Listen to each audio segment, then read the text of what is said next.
What is your favorite vampire movie? Mine is Twilight. Do you do that a lot? Just the past couple of months. I like watching you sleep. No, I'm joking. Don't hate me.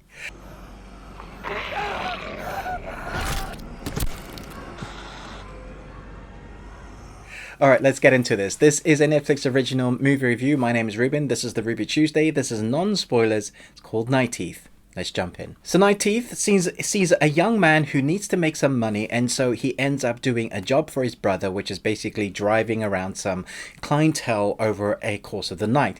He very quickly finds out that the two young ladies that he is driving around at night are vampires, and they have a job to do, a particular set of skills to do them with, and they've been set this task, and he has to drive them around basically. Well, as you can guess what's going to happen, and this film is everything you can guess what's going to happen.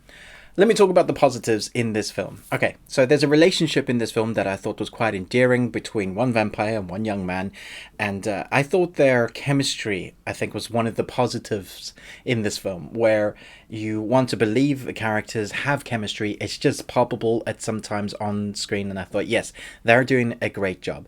There's also a granny in this, and I think she is the character, even though she isn't much on screen. I think you see it 2 or 3 times throughout the entire film. She's the character I like most. She is most endearing. You have the most emotionality towards her. I think as a character, she's not even really that defined that much. She has no backstory, but you like her the most. That's not just me. I watched this with my wife. She said the same thing.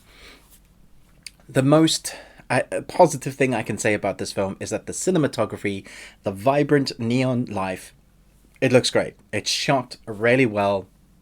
And I think the actors, with what they've been given, have done well.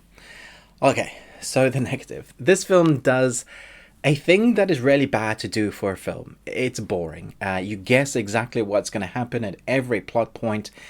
And it also doesn't give you much to care about any of these characters. If you think about the films that are vampire films that you love the most, and the reasons why behind them is because those vampire films have spent enough time on the characters, whether human, vampire, werewolf. There's enough in the backgrounds for you to care about what it is that they're going through.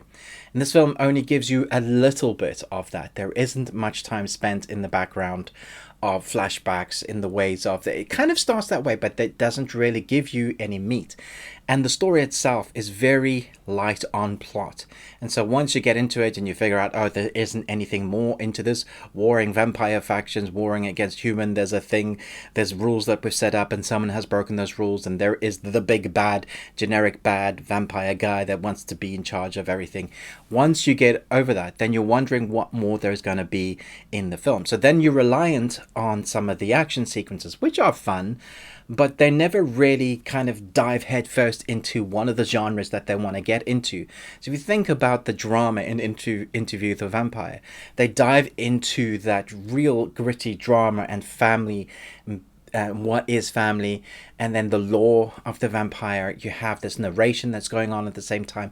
If you think about 30 Days of Night, there's a large amount of that film that is backstory before we get to the vampire bits where they're killing everybody, and again the lore, they're setting up like this genre. It's all very genre specific. This one tends to skirt on the edges of a load of different vampire movies. There's a scene in here which is blatantly a ripoff of, okay, let's just say a homage of Blade, the nightclub scene, and it feels like that's what they're doing. They're trying to take a bit of other vampire stories and then trying to put that into theirs, and it never really feels like they find their footing. So where you have an endearing relationship with the granny, where you have chemistry with one character, that is basically what's carrying the film for you, because the plot is so thin. It looks pretty, but at the end of the day, you're probably going to go and switch this film off and going, I might watch another film that I really enjoy, another vampire film that I really enjoy. Maybe I'm going to stick on Lost Boys. Maybe you would even stick on Twilight. I joked at the beginning, but I do feel like Twilight at least has those jokes, those really ridiculous moments. The vampire that is stalking the woman, the sparkly vampire, the baseball vampires playing baseball in a thunderstorm.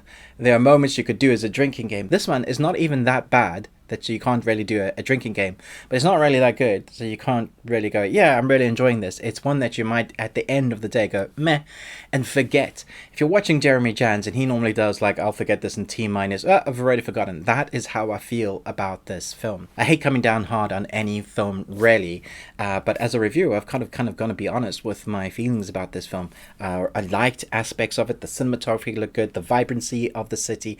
I just really wanted it to lean one way, like have an 18, go gory properly, or go into your lore, or really stick the relationships, or don't even do vampire that much, because this feels like it's sometimes doing vampires, sometimes doing it doesn't really know what it wants to be.